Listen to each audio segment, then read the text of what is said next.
میں میجر 5 سوال آپ کو بتاتا ہوں جو میرے مین ہیں. اگر ان 5 سوالوں کا بھی مجھے کوئی سیٹسفائیڈ جواب دے دیتا ہے تو میں اسلام کو واپس قبول کر لوں گا. وہ کہتا ہے کہ اگر اللہ چاہے تو ساری دنیا کو ایمان میں داخل کر دے, تو کیا آپ اب بھی انہیں مجبور کریں گے کہ وہ ضرور ایمان لے آئے؟ تو یہاں پہ کلیئر بتا رہا ہے کہ اللہ نہیں چاہتا کہ ساری دنیا ایمان میں داخل ہو جائے. اگر وہ ایسا چاہتا تو ساری دنیا ایمان لے آتی. تو وہ پھر کس طریقے سے اپنی مسلم قوم کو یہ حکم دے گا کہ تم لوگوں کے ساتھ جنگ کرو جب تک وہ اسلام قبول نہ کر لیں؟ یہ اپنے آپ میں کانٹرڈکشن نہیں لگتا آپ کو کہ محمد صاحب نے کہا کہ میں نے سب سے زیادہ جہنم میں عورتوں کو دیکھا, اور اس لیے جہنم میں جائیں گی کیونکہ یہ کم عقل ہیں, ان کے اندر آدھا دماغ ہے اور ان کو پیریڈز آتے ہیں منتھلی, اس لیے جہنم میں جائیں گی. ان کو کہتا ہے کہ عورتوں کی عقل آدھی, عورتوں کا جائیداد میں حصہ آدھا, عورتوں کو امیر نہ بناؤ. جس کنٹری, جس ملک اور جس جگہ کی بادشاہ رولر ایک وومن ہوگی وہ تباہ اور برباد ہو جائے گا. اب یہ جو 5 سوال کرے گا یہاں پر, ان 5 سوال میں سے 2 سوال اس کے ہیں ہی نہیں. وہ 2 سوال سچ والا کے ہیں. تو بھائی تم نے تو ان 5 سوال کی وجہ سے اسلام چھوڑا ہی نہیں, چاہے جائے, لہٰذا یہ کہنے کا کوئی مطلب نہیں ہے کہ ان کا جواب ملے گا تو میں اسلام میں داخل ہو جاؤں گا. لہٰذا تمہارا یہ کہنا جھوٹ ہے.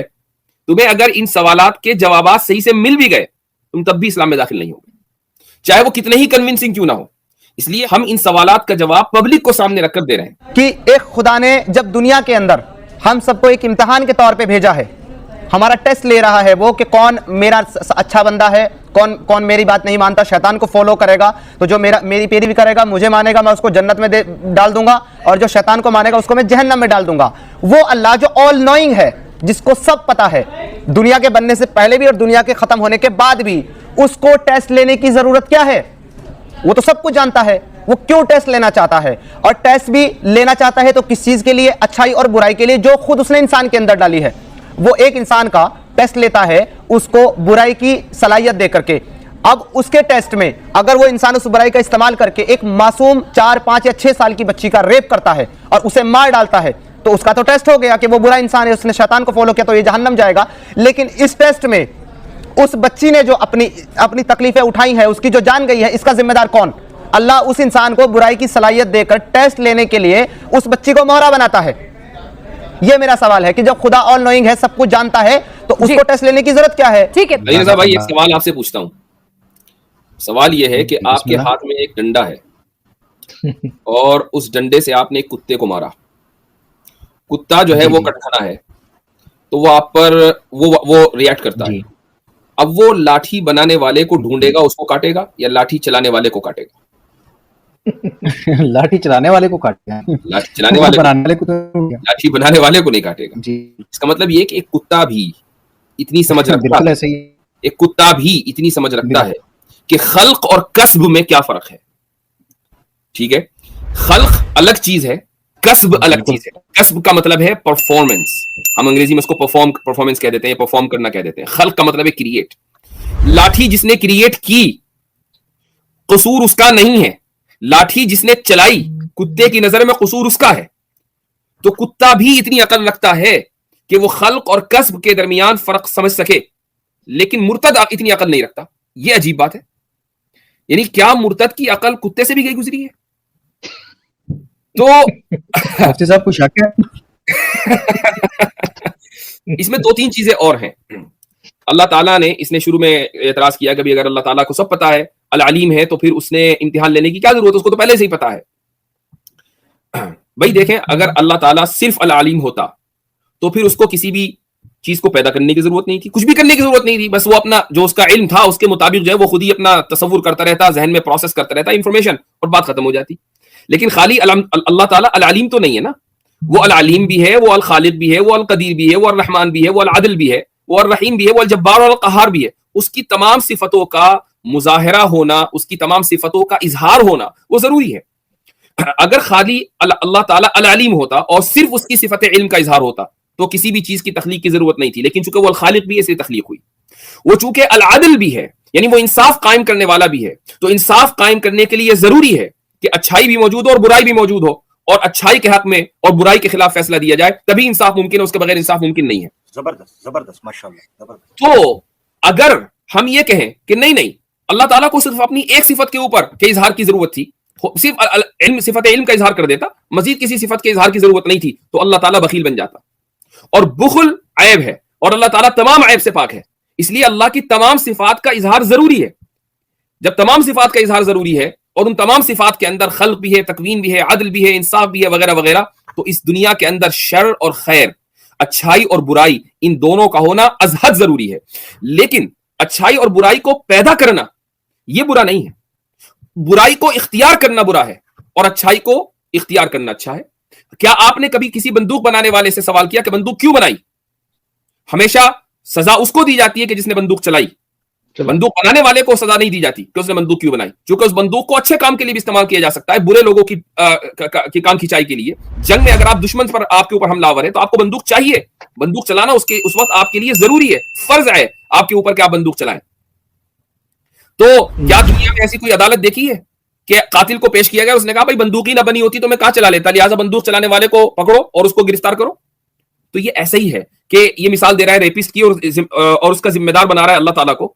تو یہ ایسا ہی ہوا جیسا کہ قاتل یہ کہے کہ بندوق بنانے والے کو پکڑو, میرا کوئی جرم نہیں ہے. تو یہ بیسک لاجک, بیسک جو کامن سینس ہے, بیسک ریشنالٹی جو ایک بچے کے لیول پر, بلکہ میں نے کتے کی جو مثال دی, جانور کے لیول کی جو ریشنالٹی ہے وہ مرتد کے اندر نہیں ہوتی ہے. مفتی صاحب, ہم سمیر کو پکڑنے لگے تو سمیر کہے مجھے نہ پکڑو, میرے والدین کو پکڑو. جی سب سے مین کہ ایک خدا, ایک خالق کائنات جس نے ساری دنیا کو بنایا ہے, کافر بھی اسی نے بنائے ہیں, مسلم بھی اسی نے بنائے ہیں, جیوز بھی اسی نے بنائے ہیں, کرسچن بھی اسی نے بنائے ہیں. وہ اپنی کتاب کے اندر یہ کہتا ہے کہ سورہ یونس سورہ نمبر 10 آیا نمبر 99, وہ کہتا ہے کہ اگر اللہ چاہے تو ساری دنیا کو ایمان میں داخل کر دے, تو کیا آپ اب بھی انہیں مجبور کریں گے کہ وہ ضرور ایمان لے آئے؟ تو یہاں پہ کلیئر بتا رہا ہے کہ اللہ نہیں چاہتا کہ ساری دنیا ایمان میں داخل ہو جائے. اگر وہ ایسا چاہتا تو ساری دنیا ایمان لے آتی. پھر اگلی آیت یعنی کہ 100 میں کہتا ہے کہ اور کسی کے لیے بھی یہ ممکن ہی نہیں ہے, پاسبل ہی نہیں ہے کہ وہ ایمان لے آئے بنا میری مرضی کے. اور ہم لوگوں کے دلوں کے اوپر جو ہے ملامت ڈال دیتے ہیں, یعنی گندگی ڈال دیتے ہیں. تو یہاں پہ خدا جو اتنی طاقت رکھتا ہے کہ ساری دنیا کو ایک امت بنا دے, یعنی کہ سب کو مسلمان بنا دے, وہ نہیں بناتا, تو وہ پھر کس طریقے سے اپنی مسلم قوم کو یہ حکم دے گا کہ تم لوگوں کے ساتھ جنگ کرو جب تک وہ اسلام قبول نہ کر لیں؟ یہ اپنے آپ میں کنٹرڈکشن نہیں لگتا آپ کو؟ تو یہ قرآن کے اندر, میرا پہلا سوال یہ ہے کہ قرآن کے اندر اتنا کنٹرڈکشن کیوں ہے؟ ایک جگہ کہتا ہے کہ لکم دینکم ولی دین, کہ تم اپنے دین پر, میں اپنے دین پر. دوسری جگہ کہتا ہے ان اللہ دین اللہ الاسلام, یعنی کہ صرف اسلام ہی دین ہے. تو اب کہا جائے گا جو اپنے دین پر ہے اس کا بھی دین اسلام, جو میرے دین پر ہے اس کا بھی دین اسلام, تو دونوں کا آنا وہی ہے. Contradiction again. پہلا اعتراض تو سورہ یونس کی آیت نمبر 99 کو لے کر ہے کہ اللہ تعالیٰ فرماتا ہے وَلَوْ شَاءَ رَبُّكَ لَآمَنَ مَنْ فِي الْأَرْضِ كُلُّهُمْ جَمِيعًا, کہ اگر اے محمد صلی اللہ علیہ وسلم آپ کا رب چاہتا تو زمین میں جتنے بھی لوگ ہیں وہ سب کے سب ایمان لے آتے. أَفَأَنْتَ تُكْرِهُ النَّاسَ حَتَّى يَكُونُوا مُؤْمِنِينَ, کیا آپ لوگوں کو مجبور کر رہے ہیں کہ وہ مومن بن جائے؟ وَمَا كَانَ لِنَفْسٍ أَن تُؤْمِنَ إِلَّا بِإِذْنِ اللَّهِ, کہ کسی نفس کی یہ مجال نہیں ہے کہ وہ اللہ کی اجازت کے بغیر ایمان لے آئے. اب اس آیت پر اس نے یہ اعتراض کیا کہ بھئی اللہ جو خود ہی نہیں چاہتا, وہ خود ہی چاہتا ہے کہ لوگ کافر بنے. یہ اس کے اعتراض کا اصل میں خلاصہ ہے. اس کے دو جواب دیتا ہوں. پہلا جواب نہایت مختصر اور دوسرا جواب تھوڑا تفصیل طلب. پہلا جواب 2 لفظوں میں, صرف 2 لفظوں میں, اور اس کا کھیل ختم. یہ اس کے اعتراضات ایسے ہیں ہی نہیں کہ ان کو تھوڑا وقت دیا جائے. وہ جواب یہ ہے کہ اللہ تعالیٰ نے اس آیت میں اپنی قدرت کا بیان کیا ہے, رضامندی کا بیان نہیں کیا. یہ بیان قدرت ہے, بیان رضا نہیں ہے. اس کا مطلب واضح ہے کہ اللہ اپنی اس قدرت کو بیان کر رہا ہے کہ اس کی قدرت میں یہ بات ہے, اس کی پاور میں یہ بات ہے کہ وہ تم سب کے سب کو مومن بنا دے, جس طریقے سے اس نے اس پاور کا اظہار ملائکہ میں کیا ہے کہ تمام ملائکہ کو مومن بنایا ہے, تو تمام انسانوں کو بھی بنا سکتا تھا. لیکن اس نے اس قدرت کا اظہار یہاں انسانوں میں نہیں کیا, ایک عظیم تر مقصد کی وجہ سے. اس کا مطلب یہ نہیں ہے کہ جو آدمی کافر بنا ہے اس کے کفر پر اللہ راضی ہے. تو یہ بیان قدرت ہے, بیان رضا نہیں ہے. یہ 2 لفظوں میں جواب ہوا. دوسرا جو جواب ہے وہ تھوڑا سا تفصیل طلب ہے, اور وہ یہ ہے کہ بہت سے مرتد ہیں, مشرک ہیں, ان کو یہ بڑا ذہن میں آتا ہے کہ بھئی اللہ تعالیٰ نے قرآن میں کہا ہے کہ ہدایت اس کے ہاتھ میں, ہدایت دینے والا وہی ہے, یہدی من یشاء یضل من یشاء, جس کو چاہتا ہے گمراہ کر دیتا ہے, جس کو چاہتا ہے ہدایت دے دیتا ہے. تو جب اللہ ہدایت دینے والا ہے اور اگر مجھے ہدایت نہیں ملی, سامنے والا کہتا ہے, تو اس کا مطلب یہ کہ اللہ نے ہدایت نہیں دی, تو میرا قصور کہاں ہوا؟ تو اس کا جواب دراصل